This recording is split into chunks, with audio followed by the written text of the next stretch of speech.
Hello નમસ્કાર। જમ્મુ અને કાશ્મીરમાં કલમ 370 હટાવ્યાને 6 વર્ષ વીતી ગયા છે। કલમ 370 હટાવ્યા પછી વિકાસનો પવન કેવી રીતે ફૂંકાયો છે, શું બદલાયું છે 6 વર્ષમાં, આવો જાણીએ। આ 6 વર્ષોમાં જમ્મુ અને કાશ્મીરમાં વિકાસ, શાંતિ અને લોકશાહી તરફ લાંબી સફર કરી છે।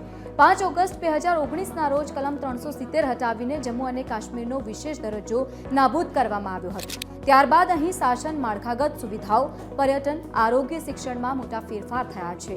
આ સમય દરમિયાન આર્થિક વિકાસ અને માળખાગત સુવિધાઓનો મોરચો પણ વિકાસનો પવન વહેતો થયો છે અને સરકારે વિકાસના માર્ગ પર ઘણા ચિહ્નો મૂક્યા છે। પછી ભલે તે જમ્મુ અને કાશ્મીરમાં ચિનાબ નદી પર બનેલો વિશ્વનો સૌથી ઊંચો રેલવે કમાન પુલ હોય, પર્વતને કાપીને હાઈવેનું વિસ્તરણ હોય।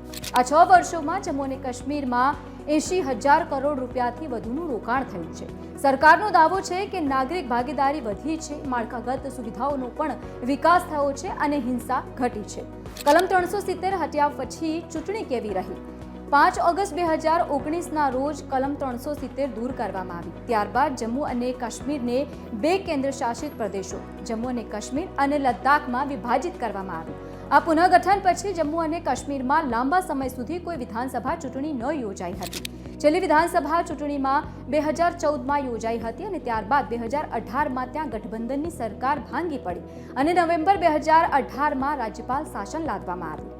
6 વર્ષ પછી 2024માં વિધાનસભા ચૂંટણી યોજાઈ। 18 સપ્ટેમ્બરથી 1 ઓગસ્ટ સુધી 3 તબક્કામાં મતદાન થયું હતું। આ ચૂંટણીમાં જમ્મુ અને કાશ્મીર નેશનલ કોન્ફરન્સ 42 બેઠકો જીતીને સૌથી મોટી પાર્ટી બની, ત્યારે ભાજપે 29 બેઠકો જીતી હતી। વિકાસના માર્ગો પણ વધ્યા છે, કનેક્ટિવિટીમાં સુધારો થયો। ઉધમપુર, શ્રીનગર, બારામુલ્લા રેલ લિંક સંપૂર્ણપણે કાર્યરત થઈ ગઈ છે, જ્યારે ઝોઝિલા અને ઝેડમોર જેવા મોટા ઝોનલ પ્રોજેક્ટ કનેક્ટિવિટીમાં સુધારો કરી રહ્યા છે। ડિજિટલ એક્સેસ પણ મળી છે। ભારતનેટ હેઠળ 9,700થી વધુ ઘરોને ડિજિટલ રીતે કનેક્ટ કરવામાં આવ્યા, જેનાથી દૂરના વિસ્તારોમાં ઇન્ટરનેટ એક્સેસ પણ વધી છે। આરોગ્ય અને શિક્ષણ ક્ષેત્રે પણ વધુ વિકાસ થયો છે। આઈઆઈટી જમ્મુ અને એમ્સ અવંતીપોરા જે 2025ના અંત સુધીમાં શરૂ થશે, જેની નવી સંસ્થાઓ શિક્ષણ માટે નવી તકો પૂરી પાડી રહી છે। આયુષ્યમાન ભારત હેઠળ 7 લાખ રહેવાસીઓને મફત સારવાર પણ મળી છે। આર્થિક વિકાસમાં પ્રવાસન મહત્વપૂર્ણ ભૂમિકા ભજવે છે।